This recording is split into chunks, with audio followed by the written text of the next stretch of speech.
Hello প্রিয় ছাত্রছাত্রীরা, আশা করি তোমরা সবাই খুব ভালো আছো। তো আমরা গত ভিডিওতে গেস্টাল্ট থিওরি সেটা আমরা শেষ করেছি। গেস্টাল্ট থিওরি বা যেটাকে আমরা বলছি সমগ্রতাবাদ, সেটা আমরা গত ভিডিওতে শেষ করেছি। তো আজকের ভিডিওতে আমরা একটা নতুন বিষয় আজ আলোচনা শুরু করব। তো সেটা হচ্ছে কি না, মনোসমীক্ষণবাদ বা সাইকো অ্যানালাইসিস। ঠিক আছে, তো এই সাইকো অ্যানালাইসিস বা মনোসমীক্ষণবাদ আমরা আজকের ভিডিওতে আলোচনা করব। তো যাই হোক, আজকে আমাদের আলোচনার বিষয় হচ্ছে সাইকো অ্যানালাইসিস, যার বাংলা অর্থ কি মনোসমীক্ষণবাদ। তো প্রথমেই আমাদের জানতে হবে যে মনোসমীক্ষণবাদ বিষয়টা কি। এই মনোসমীক্ষণবাদ কথাটার মাধ্যমে এটা বোঝা যাচ্ছে যে মনোসমীক্ষণ, আমরা যদি বাংলা অর্থটাকে একটু লক্ষ্য করি, দেখি মনোসমীক্ষণ, এখানে দেখো একটা মনো একটা সমীক্ষণ, মানে মনো থেকে আমরা পাচ্ছি কি মন, এখান থেকে পাচ্ছি কি মন, আর সমীক্ষণ থেকে পাচ্ছি কি সমীক্ষা, কথাটা পাচ্ছি, তাই না? তাহলে মন আর সমীক্ষা, অর্থাৎ কি মনের সমীক্ষা করা হবে, মনকে বিচার বিশ্লেষণ করা হবে। অ্যাকচুয়ালি মানসিক যে ব্যাধিগুলো হয় না, তার একটা পদ্ধতি বলতে পারি আমরা এই মনোসমীক্ষণবাদ বা সাইকো অ্যানালাইসিসকে। ঠিক আছে, তো এই সাইকো অ্যানালাইসিস বা মনোসমীক্ষণবাদ হচ্ছে একটা থেরাপি বা চিকিৎসা পদ্ধতি। ঠিক আছে, তো এই থেরাপি যার উদ্যোগে প্রথম সবার সামনে আসে, তিনি হলেন অস্ট্রিয়ার ব্যক্তি। ঠিক আছে, অস্ট্রিয়ার একজন ব্যক্তি, তিনি হচ্ছে স্নায়ু রোগ বিশেষজ্ঞ। ঠিক আছে, তিনি স্নায়ু রোগ বিশেষজ্ঞ,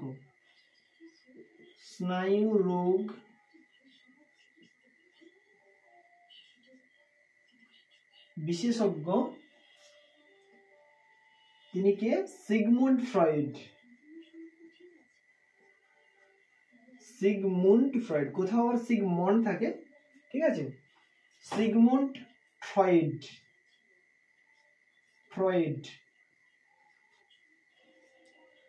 তো তিনি হলেন কি না অস্ট্রিয়ার স্নায়ুরোগ বিশেষজ্ঞ সিগমুন্ড ফ্রয়েড।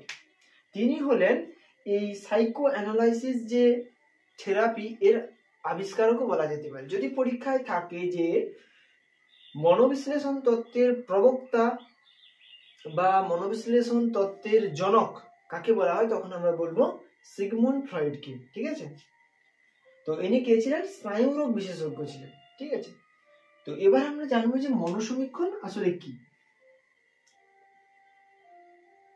যেটাকে আমরা বলতে পারি যে সংজ্ঞা। ঠিক আছে, দেখো এর কোনো স্পেসিফিক সংজ্ঞা, মানে কোনো ব্যক্তিগত যদি সংজ্ঞা দেখি, তো সেক্ষেত্রে বিশেষ একটা পাওয়া যায় না। তবে একটা সোসাইটি বা একটা যে অ্যাসোসিয়েশন, তাদের থেকে সংজ্ঞা আমরা কিছু জানতে পারি। তো তার মধ্যে আমেরিকার সাইকো অ্যানালাই অ্যাসোসিয়েশন, ঠিক আছে, কি বললাম, আমেরিকান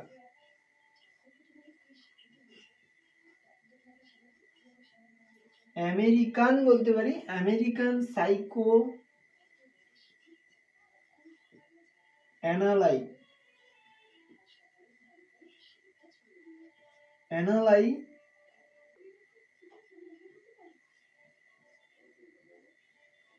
অ্যাসোসিয়েশন।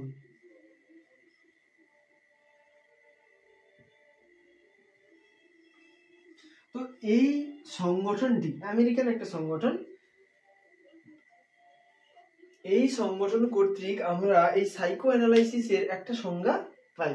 এখানে বলা হচ্ছে কি না, এখানে বলা হচ্ছে যে মনোবিশ্লেষণবাদ হলো একজন ব্যক্তির তার অচেতন বা যেটাকে আমরা বলছি অবচেতন মনের মধ্যে লুকিয়ে থাকা তার আচরণ সমূহকে অন্বেষণ করে ব্যক্তিকে বুঝতে সাহায্য করা।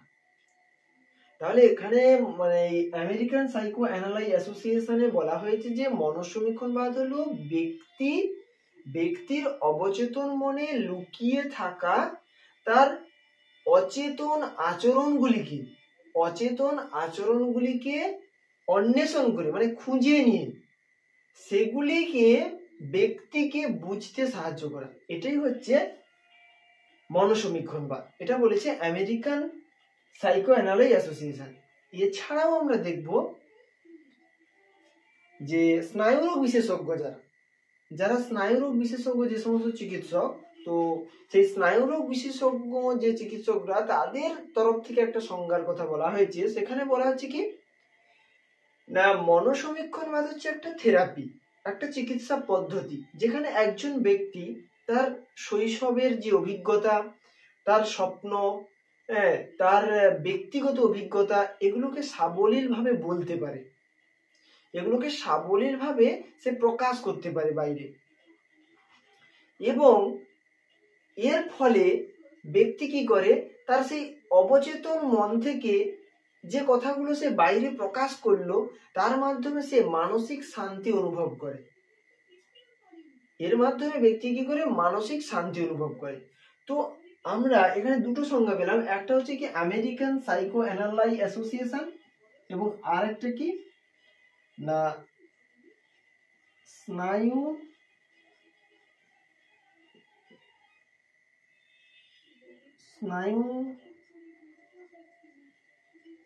রোগ বিশেষজ্ঞদের মত।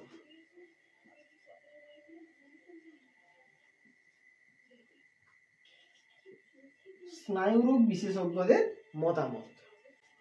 তাহলে এটা তো আমরা বলেছি, তো এটা স্নায়ুরোগ বিশেষজ্ঞদের মতটাও বললাম। দেখি না এখানে একজন ব্যক্তি কি করে তার শৈশবের অভিজ্ঞতা, তার ব্যক্তিগত অভিজ্ঞতা, তার স্বপ্নগুলোকে সে সাবলীলভাবে বলতে পারে। এর ফলে কি হয়, সে যে তার সেই অচেতন মনের যে কথাগুলোকে প্রকাশ করলো এর মাধ্যমে সে নিজের মনটাকে, নিজের মনের একটা অন্তর্দর্শন করতে পারছে, সে নিজের মনের ভেতরটাকে বুঝতে পারছে, ঠিক আছে, দেখতে পাচ্ছে, অন্তর্দর্শন করতে পারছে। এর ফলে কি হয়, সে মানসিক শান্তি অনুভব করে। তো এটাই বলা হচ্ছে কি স্নায়ুরোগ বিশেষজ্ঞদের মধ্যে। তো এটা গেল কি সংজ্ঞা। তো এরপর আমরা দেখবো যে এর উদ্দেশ্য কি। ছোট ছোট করে আমরা এই মনসমীক্ষণবাদটা আজকে কমপ্লিট করবো এই ভিডিওতে, ঠিক আছে।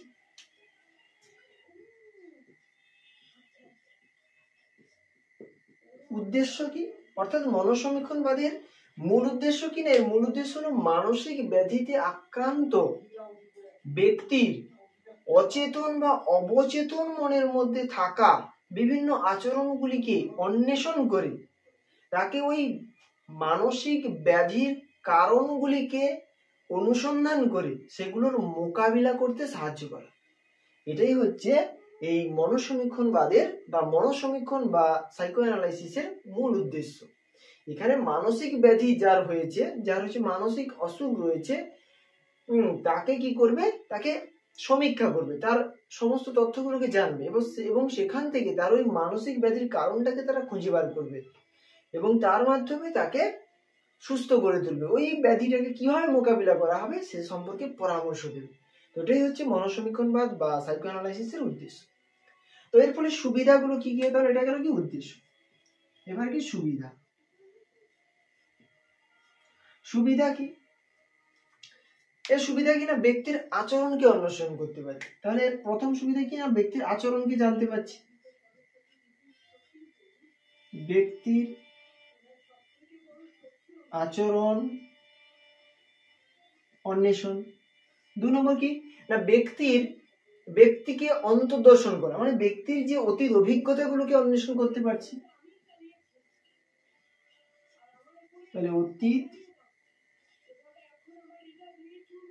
অভিজ্ঞতার অন্বেষণ,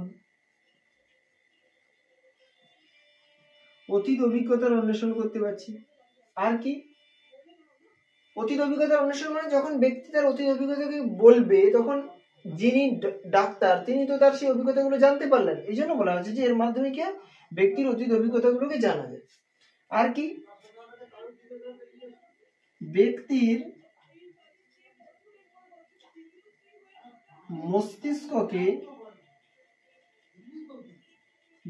মস্তিষ্ককে ব্যাধি থেকে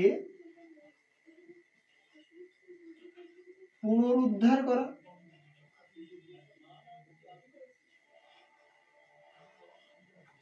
ব্যাধি মানে ব্যক্তির মস্তিষ্ককে ব্যাধি থেকে পুনরুদ্ধার করা, অর্থাৎ কি তার যে মানসিক অসুখ করেছে সেখান থেকে মোকাবিলা করা যায়, এগুলো কি এর সুবিধা। এছাড়াও আরো সুবিধা রয়েছে, এখানে কি হয় না ব্যক্তিকে অন্তর্দর্শন করা যায়, হ্যাঁ ব্যক্তির যাবতীয় তথ্য এখানে আমরা জানলাম যে ব্যক্তির অতীত অভিজ্ঞতাকে আমরা অন্বেষণ করতে পারি। তো এগুলো মোটামুটি ভাবে এর সুবিধা, মানে এই মনসমীক্ষণ বাদ থেকে আমরা এই সুবিধাগুলো পেতে পারি। তো এগুলো হচ্ছে 2 মার্কের জন্য ইম্পর্টেন্ট, তো এই জন্য 3টা মোটামুটি লিখলেই হবে। আচ্ছা, এরপর আমরা দেখব কি এই মনসমীক্ষণ বাদে কিছু কিছু টার্ম বা কিছু কিছু শব্দ যেগুলো আমাদের পরীক্ষায় 2 মার্কের জন্য আসতে পারে। তো সেগুলো কি কি? এই সিগমুন্ড ফ্রয়েড যার কথা আমরা জানলাম, তো তিনি তো এর প্রধান প্রবক্তা, এছাড়াও কিন্তু আরো অনেকের নাম রয়েছে, সেগুলো আমাদের জেনে রাখতে হবে। মনসমীক্ষণ বাদে অন্যান্য যে ব্যক্তিরা রয়েছে তাদের মধ্যে উল্লেখযোগ্য হলেন Erik Ericsson,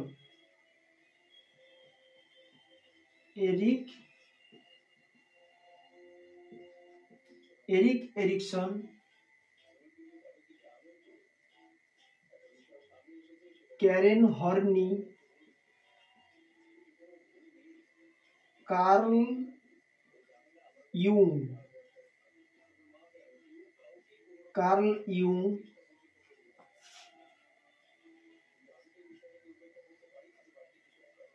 Alfred Adler,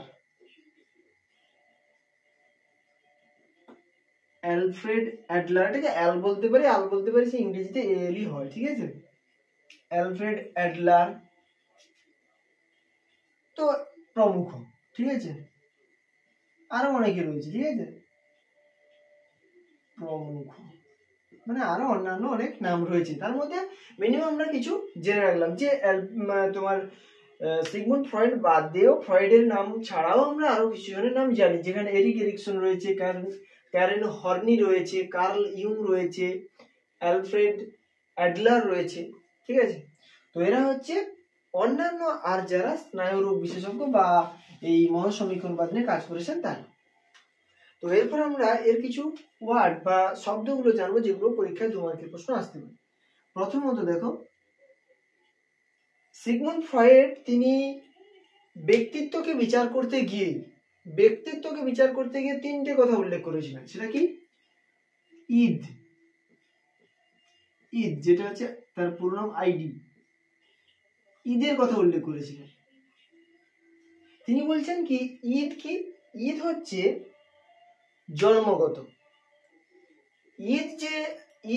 Eid হচ্ছে একটা সত্তা, ঈদ হচ্ছে একটা শক্তি, যেটা কিনা শিশু যখন জন্ম হয় তখন তার মধ্যে থাকে, ঠিক আছে। এটা হচ্ছে মৌলিক। এই ঈদের মধ্যে একজন ব্যক্তির যত সমস্ত কামনা বাসনা, অসামাজিক কাজকর্ম, ঠিক আছে, তার যত রকমের কামনা বাসনা, এগুলো সব ঈদ নামক এই সত্তাটার মধ্যে থাকে, ঠিক আছে। এটা সম্পূর্ণরূপে অচেতন এবং মৌলিক, ঠিক আছে, এটা সম্পূর্ণরূপে মৌলিক। আর এর মধ্যে কি বললাম যে যত রকমের অসামাজিক কাজকর্ম, যত রকমের কুচিন্তা ভাবনা, যত রকমের কামনা বাসনা, সবটাই হচ্ছে ঈদ সত্তার মধ্যে রয়েছে। তো এটা গেল কি ঈদ। এরপর দ্বিতীয়তে আমরা আসবো কি অধিসত্তা।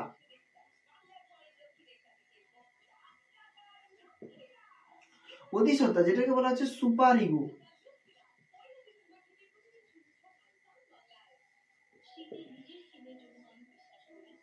অ্যাকচুয়ালি এটা কিন্তু দ্বিতীয় নয়, এটা অ্যাকচুয়ালি তৃতীয়, কিন্তু আমরা আলোচনার সুবিধার্থে আমরা 3 নম্বরটাকে আগে জানবো, ঠিক আছে। অধিসত্তা কি না সুপার ইগো। সুপার ইগোটা কি? এটা হচ্ছে দেখো, এটা যেমন কি সবকিছু অসামাজিক, খারাপ কাজ, খারাপ চিন্তা ভাবনা, তার কামনা বাসনা, এগুলো কোথায় রয়েছে? ঈদে। কিন্তু অধিসত্তাতে কি না, অধিসত্তা যে শক্তি বা যে মানসিক সত্তা, তার মধ্যে রয়েছে কি তার মানে নৈতিক যে আচার আচরণ, নৈতিকতা বোধ, মূল্যবোধ, বিবেক, সামাজিক ভাবনা, এটা রয়েছে কোথায়? Super ego. মানে সুপার ইগো এই সত্তাটা ব্যক্তিকে সামাজিক হতে সাহায্য করে, ব্যক্তিকে মূল্যবোধ বিচার করতে সাহায্য করে, ব্যক্তিকে কোনো কিছু বিবেক দিয়ে বিচার করতে সাহায্য করে। ঠিক আছে, তো এই অধিসত্তা কি করে না ব্যক্তিকে সামাজিক করে তোলে। ঠিক আছে, ব্যক্তিকে নৈতিক, ভালো কি মন্দ কি, কি করা উচিত কি করা উচিত নয়, এগুলো বোঝায় কে? অধিসত্তা। ঠিক আছে, আর দ্বিতীয় যেটা ছিল কি? ইগো, ইজিও। এই ইগো কি করে না এই ঈদ এবং অধিসত্তার মধ্যে সমন্বয় স্থাপন করে। ঈদ এবং অধিসত্তার মধ্যে ঈদ এবং অধিসত্তার মধ্যে কি করে? সমন্বয় করে। কখনো ঈদ এই ইগোকে বলে যে তুমি অসামাজিক কাজ করো, কিন্তু এই অধিসত্তা ইগোকে সেটা করতে বাধা দেয়। সেখানে যদি সুপার ইগো যে সত্তাটা, এটা যদি জয়লাভ হয়, মানে জয়ী হয়, তাহলে আমরা কিন্তু তখন সামাজিক হয়ে যাই, আমরা তখন ভালো কাজ করি। কিন্তু যদি কখনো ঈদ জয়লাভ হয়, মানে ঈদ যদি ইগোকে সেই কাজটা করতে বাধ্য করিয়ে ফেলতে পারে, তাহলে কিন্তু আমরা অসামাজিক বা খারাপ আচরণ করে থাকি। তো এটা হচ্ছে এই তিনটে বিষয়, ঈদ, অধিসত্তা এবং ইগো। তাহলে ইগো কি বললাম? ইগো হচ্ছে ঈদ এবং অধিসত্তার মধ্যে সমন্বয় সাধন করে।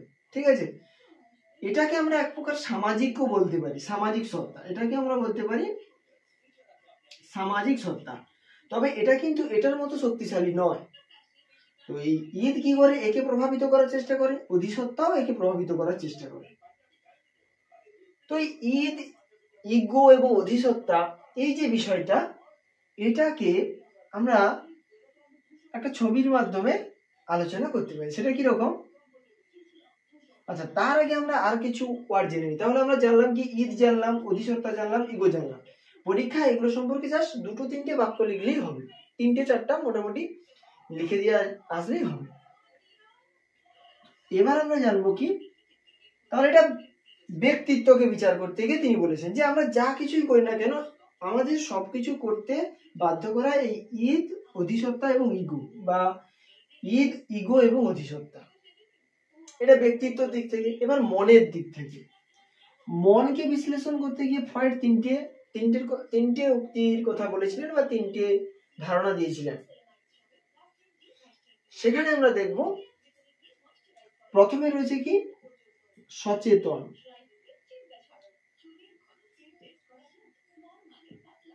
প্রথমে রয়েছে কি? সচেতন বা চেতন, চেতন মন। চেতন মন কি? চেতন মন বলতে বোঝায় আমরা যখন কোনো কাজ করছি, আমরা যখন এই যে কথা বলছি, আমরা যখন কোনো কিছু দেখছি, বা আমরা কোনো ব্যক্তির সঙ্গে আচার আচরণ করছি, তো এগুলো সবই কি? চেতন মন। মানে আমরা সচেতন ভাবে যখন কোনো একটা কাজ করছি, সেটা চেতন মনের মধ্যেই পড়ছে। আমরা খাচ্ছি, ঘুমাচ্ছি, এগুলো সব কি? চেতন মনের মধ্যে হচ্ছে। আমরা খেলাধুলা করছি, আমরা পড়াশোনা করছি, সবই হচ্ছে চেতন মন। তো এটা হচ্ছে 1 নম্বর। এবার 2 নম্বর কি না? প্রাক চেতন।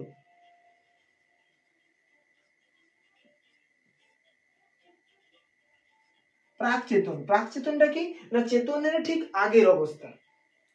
যেমন ধরো, তোমরা এই ভিডিওটা দেখছো, এখানে যদি আমি একটা প্রশ্ন করি যে মনোসমীক্ষণবাদের প্রবক্তা কি, তখন তোমরা বলবে যে ফ্রয়েড।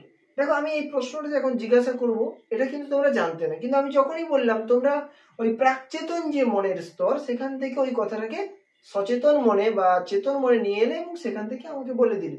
তাহলে বিষয়টা হচ্ছে এটা যে প্রাকচেতন স্তর বা প্রাকচেতন মন এমন একটা পর্যায় যেখানে আমাদের তথ্যগুলো সক্রিয়ভাবে অবস্থান করে। ঠিক আছে, যেখান থেকে আমরা খুব সহজেই তথ্যকে চেতন মনে নিয়ে আসতে পারি এবং সেখান থেকে আমরা প্রকাশ করতে পারি বা আমরা বলতে পারি। ঠিক আছে, এটা হচ্ছে প্রাকচেতন স্তর। লাস্ট কি? অবচেতন।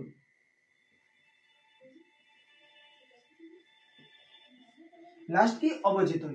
এই অবচেতন স্তরের বিস্তৃতি হচ্ছে অনেক। এই অবচেতন স্তরের বিস্তৃতিটা কিন্তু অনেক, মানে এটা অনেকটা এলাকা জুড়ে অবস্থিত। মানে আমরা যা কিছু এখন যদি মনে করি যে আমরা যা কিছু ভুলে গেছি, সবই রয়েছে কোথায়? এই অবচেতন স্তরে।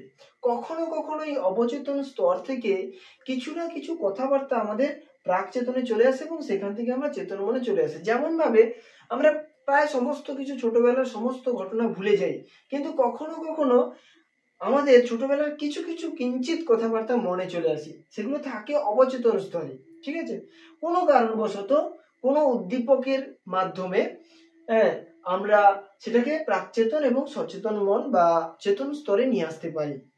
ঠিক আছে, তো এখানে যদি আমরা একটা ছবি দেখানোর চেষ্টা করি, তাহলে আশা করবো যে অবচেতন স্তরটা বুঝতে পেরেছো। যে অবচেতন স্তর হলো এমন একটা মানসিক স্তর বা মনের স্তরকে বোঝানো হয়েছে যেখানে যার বিস্তৃতি অনেক, যেখানে অনেক তথ্য রয়েছে, যেটাকে আমরা সাধারণ কথায় বলি যে আমরা যে কথাগুলো ভুলে থাকি সেগুলো সব রয়ে যায় কোথায়? অবচেতন স্তরে। আমরা অ্যাকচুয়ালি ভুলি না। ঠিক আছে, কোনো একটা উদ্দীপকের সাহায্যে আমরা সেটাকে আবার মনেও আনতে পারি, যে কারণে আমাদের কখনো কখনো ছোটবেলার কথাগুলো মনে চলে আসে। তো সেটার কথাই বলা হচ্ছে, এটা হচ্ছে অবচেতন স্তর। তো এটাকে যদি আমরা বলি তাহলে এটা একটা স্তর, এটা একটা স্তর, আবার দেখো এটা একটা স্তর। এই স্তরটাকে আমরা বলতে পারি কি? চেতন স্তর, চেতন। আর এইটা প্রাক চেতন, আর এটা অবচেতন। এই চেতন মন যে তার বিস্তৃতি দেখো অনেক কম। কারণ কি? আমরা সচেতন ভাবে যেইটা করছি বা যেইটা বলছি বা যেইটা মনে করছি সেটাই হচ্ছে চেতন স্তর। ঠিক আছে, তো আমরা কত কত বিষয় আমরা একসঙ্গে কাজ করছি বা কত বিষয় আমরা একসঙ্গে মনে করছি, তো খুব কম বিষয়। তো এই কারণে চেতনের যে বিস্তৃতি সেটা কিন্তু খুব অল্প। তো এবার কি আমরা প্রয়োজন মতো বিষয়গুলোকে আমরা মনে করতে পারি। তো মনে করছি মানে কি, কোথাও না কোথাও একটা সঞ্চিত ছিল, সেখান থেকে আমরা মনে করে সেটা বলছি। তো সেইটা হচ্ছে কি প্রাকচেতন, খুব সহজে যখন সেখান থেকে নিয়ে নিতে পারছি। আর অবচেতন যেটা আমরা ভুলে রয়েছি, যেটা আমরা খুব সহজে মনে করতে পারবো না, চাইলেও মনে করতে পারবো না, হয়তো বা কখনো কখনো আমরা আমাদের মনে চলে আসে স্বপ্নে, বিশেষ করে এখানে স্বপ্ন তত্ত্ব বলে একটা রয়েছে ফ্রয়েডের। তো যাই হোক, সেটা অন্য একটা ভিডিওতে আলোচনা হবে। তো সেই স্বপ্নে আমরা অনেক সময় অবচেতন মনের কথাগুলোকেও মানে মনে চলে আসে, অবচেতন স্তরের বিভিন্ন আচরণগুলোকে আমরা স্বপ্নের মধ্যে দেখতে পাই। তো সেটা একটা বিষয়। তো এইভাবে চেতন মন, প্রাকচেতন মন এবং অবচেতন মন অবস্থান করে। এই চেতন কথার ইংরেজি টার্মটা হচ্ছে কি না কনসাস, CIOUS, কনসাস। আর এটা হচ্ছে সাবকনসাস।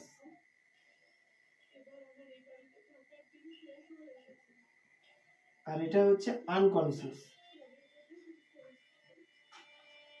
ঠিক আছে, তো এইটা হচ্ছে চেতন স্তর, প্রাকচেতন স্তর এবং অবচেতন স্তর। আর ঈদ, অধিসত্তা, ইগো এর একটা আমি ছবি দেখানোর চেষ্টা করি। ঠিক আছে, আমি বলেছি যে ঈদ হচ্ছে কি সম্পূর্ণরূপে অবচেতন। ঠিক আছে, সম্পূর্ণরূপে অবচেতন। আচ্ছা, এই ছবিটার মাধ্যমে বোঝানো যেতে পারে। দেখো, নিউরোলজিস্ট যারা, তারা কিন্তু এই চেতন মন, অবচেতন মন এবং সচেতন মন, তার সঙ্গে ঈদ, অধিসত্তা, ইগো এগুলোকে প্রকাশ করার জন্য বা বোঝানোর জন্য তারা একটা হিমশৈলের কথা বলেছিলেন। ঠিক আছে, মানে জলে ভাসমান যে হিমশৈল, ঠিক আছে, জলে ভাসমান যে হিমশৈল, তার সঙ্গে তুলনা করেছেন। আমরা যদি সেটাকে একটু ভাবতে যাই,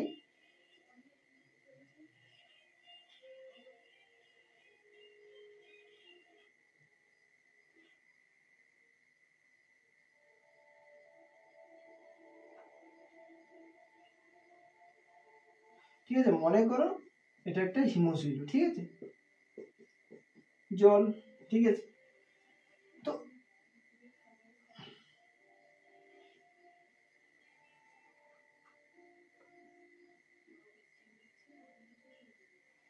তো এটা একটা কি হিমশৈল। তো এই যে হিমশৈলটা আমরা দেখতে পাচ্ছি, তো এখানটায় আমরা এই তিনটে বিষয়কে কল্পনা করতে পারি। কিরকম দেখো, তো এই যে আমরা এখানে যে জেনেছি যে ঈদ, তো ঈদ আমি কি বলেছিলাম যে এটা সম্পূর্ণরূপে অবচেতন স্তরে থাকে। তো এইটাকে আমরা যদি মনে করি, ধরো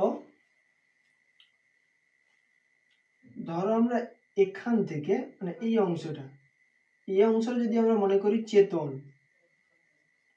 আর এখান থেকে এই অংশটা যদি মনে করি প্রাকচেতন, এবং এখান থেকে এটা যদি মনে করি অবচেতন, তাহলে আমরা এই তিনটি বিষয়কে বোঝাতে পারবো। তো বলেছিলাম কি ঈদ সম্পূর্ণরূপে কি কোথায় অবস্থান করবে? অবচেতন মনে। তাহলে মনে করো যে ঈদের অবস্থানটা ঠিক এই জায়গায়, ঠিক আছে? ঈদের অবস্থানটা ঠিক এই জায়গায়, সম্পূর্ণরূপে আমার অবচেতন স্তরে অবস্থান করবে। এখানে কোথায়, এখানে কি রয়েছে? ঈদ আইডি, তাহলে ঈদ এখানে রয়েছে, ঠিক আছে? তো এবার অধিসত্তা কি বলেছিলাম? অধিসত্তা হচ্ছে বেশিরভাগটা থাকে, মানে অনেকটাই থাকে অবচেতন মনে, বেশিরভাগটা থাকে অবচেতন মনে, আর আর বাদ বাকিটা কোথায় থাকে? প্রাকচেতন এবং সচেতন স্তরের মধ্যে থাকে। তো আমরা বলতে পারি যে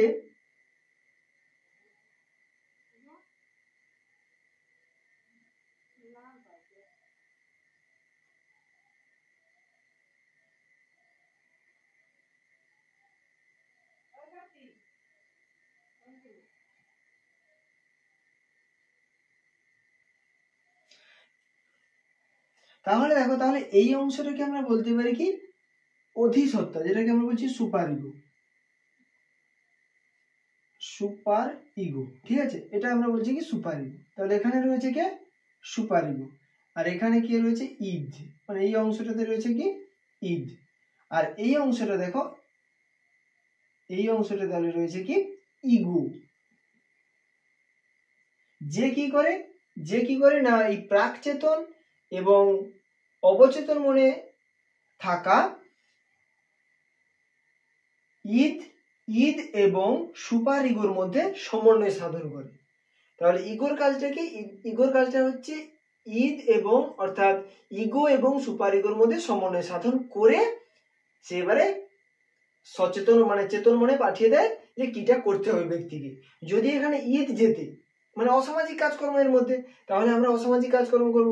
আবার যদি সুপার ইগো যেতে, তাহলে আমরা নৈতিক কাজকর্ম করব, যেটা ভালো যেটা খারাপ, যেটা খারাপ সেটা করব না, যেটা ভালো সেটা আমরা করব। তো এইভাবে হচ্ছে মনোবিজ্ঞানীরা বোঝাতে চেয়েছেন, ঠিক আছে? তো বিষয়টা হচ্ছে এইরকম। এটাই হচ্ছে মোটামুটি ভাবে আমাদের কতগুলো যে শব্দ আমি বলেছিলাম, যেগুলো থেকে ইম্পর্টেন্ট মানে তোমাদের প্রশ্ন আসতে পারে পরীক্ষায়, যে ঈদ কি, অধিসত্তা কি, ইগো কি, বা থাকতে পারে প্রাকচেতন স্তর কি, তারপরে চেতন মন কি বা অবচেতন মন কি, ইত্যাদি বিষয়গুলো থাকতে পারে, সেজন্য আলোচনা। যাই হোক, এরপরে দেখো, এরপরে আমরা একটা বিষয় আজ আলোচনা করবো, মানে এটাই হচ্ছে লাস্ট আলোচনা এবং আজকে হচ্ছে মনোবিশ্লেষণ শেষ। সেটা হচ্ছে কি? সুবিধা। সুবিধা, এটাকে আমরা সুবিধা বলতে পারি অথবা শিক্ষাগত গুরুত্ব। শিক্ষাগত গুরুত্ব, এর শিক্ষাগত গুরুত্ব কি রয়েছে, মানে শিক্ষা ক্ষেত্রে কিভাবে আমি একে প্রয়োগ করব, সেটাই হচ্ছে এর মূল বিষয়। প্রথমত দেখো, এই যে মনোবিশ্লেষণ আমরা আলোচনা করলাম, এর মাধ্যমে কি দেখলাম না? ব্যক্তির আচরণকে অনুশীলন করা হচ্ছে। তাহলে আচরণ পর্যবেক্ষণ,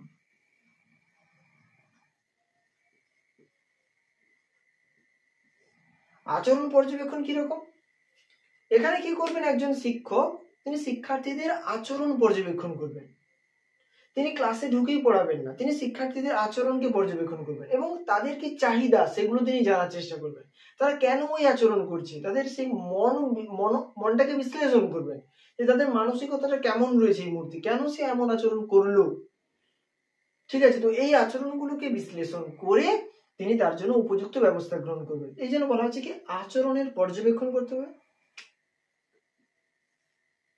আর কি? অন্তরঙ্গ সম্পর্ক, অন্তরঙ্গ সম্পর্ক স্থাপন। অন্তরঙ্গ সম্পর্ক, অন্তরঙ্গ বলতে কি? অন্তরঙ্গ কথার অর্থ হচ্ছে খুব ক্লোজ সম্পর্ক, মানে ছাত্রছাত্রীদের সঙ্গে শিক্ষকের যে সম্পর্ক, যে মধুর সম্পর্ক, সেই সম্পর্কের কথা এখানে বলা হচ্ছে। যে একজন শিক্ষক বা একজন শিক্ষিকা তিনি ছাত্রছাত্রীদের কোন রকম ভাবে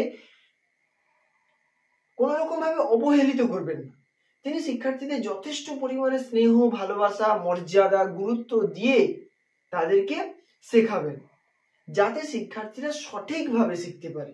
তাদেরকে স্নেহ দিয়ে, তাদেরকে ভালোবাসা দিয়ে তাদেরকে শিক্ষা দিতে হবে। এ কথাটাই বলা হচ্ছে এই পয়েন্টটাতে, যে অন্তরঙ্গ সম্পর্ক।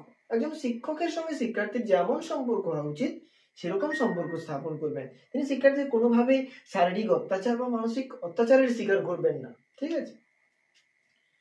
তৃতীয়ত কি,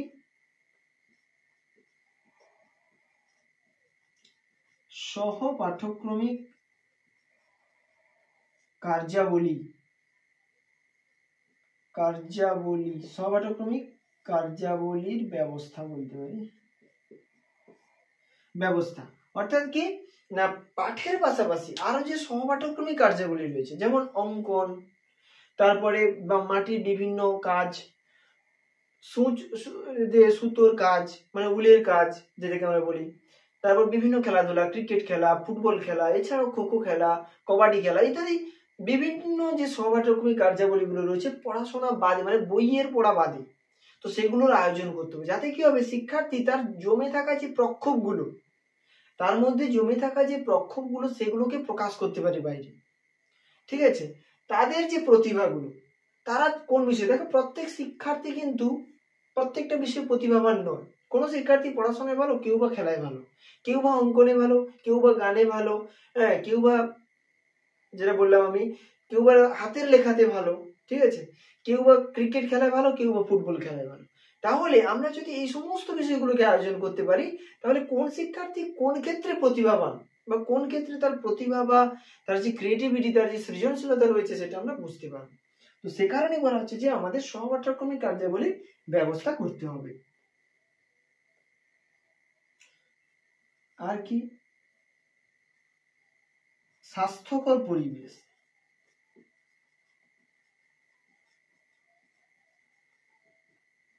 স্বাস্থ্যকর পরিবেশ অর্থাৎ কি, শিক্ষার্থীরা তো বিদ্যালয়ে শিক্ষা গ্রহণের জন্য এসেছে, তাই শিক্ষার্থীদের এমন একটা পরিবেশ উপহার দিতে হবে যেখানে শিক্ষার্থীরা সাবলীলভাবে শেখার সুযোগ পাবে। সেখানে শিক্ষার্থীরা যেন কোনো বাধার সম্মুখীন না হয়। পরিবেশগত দিক থেকে বিদ্যালয়ে শৌচাগার থাকবে, সঠিক পানীয় জলের ব্যবস্থা থাকবে, হ্যাঁ, তাদের যে মিড ডে মিল দেওয়া হয়, তারপরে তারা যে থালাগুলো ধোবে বা ইত্যাদি, তাদের যা যাবতীয় কাজ বিদ্যালয় সেগুলো করার জন্য তারা যেন পরিবেশগত দিক থেকে কোনো বাধা না পায়। তো সেই জন্য তাদের জন্য স্বাস্থ্যকর পরিবেশ মানে যে শ্রেণীতে উপস্থিত রয়েছে তা সেখানে যেন আলো বাতাসের সঠিক ব্যবস্থা থাকে ইত্যাদি বিষয়গুলো। তাহলে স্বাস্থ্যকর পরিবেশের আয়োজন আমাদের করতে হবে। তারপরে কি,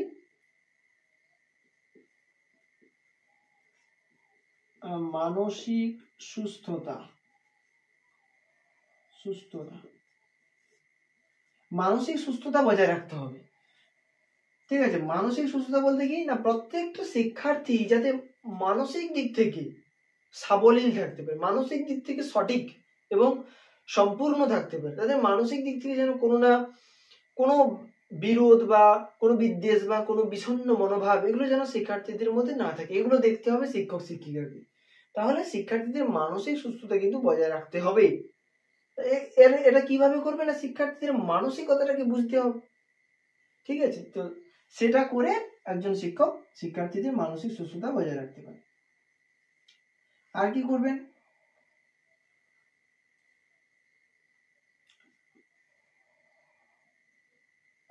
দৈহিক স্বতঃস্ফূর্ততা প্রদান।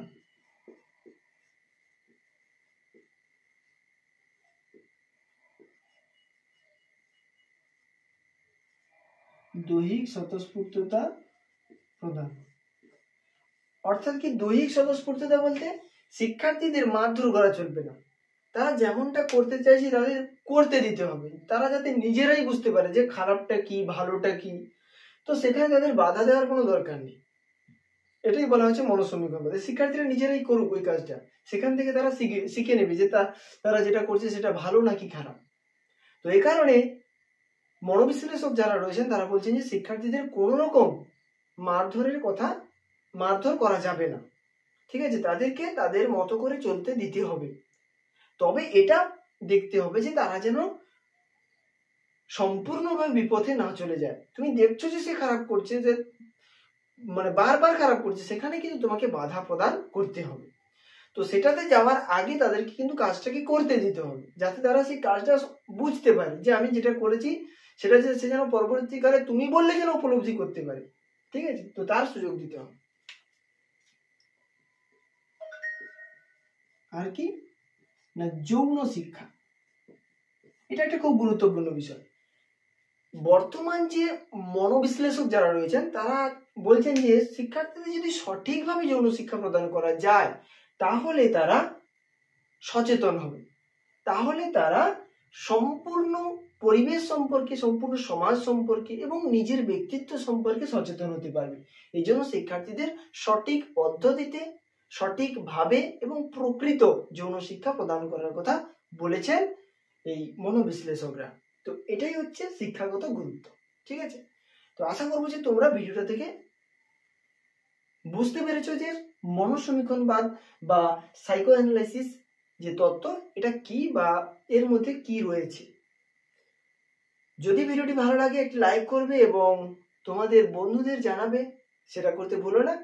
আর পরবর্তী ভিডিওতে আমরা আলোচনা করব কি না, যেহেতু আমাদের এই সাইকো অ্যানালাইসিস শেষ, তো এরপর আমরা যে তৃতীয় ইউনিট রয়েছে, থার্ড ইউনিট, সেটা নিয়ে আমরা আলোচনা করব।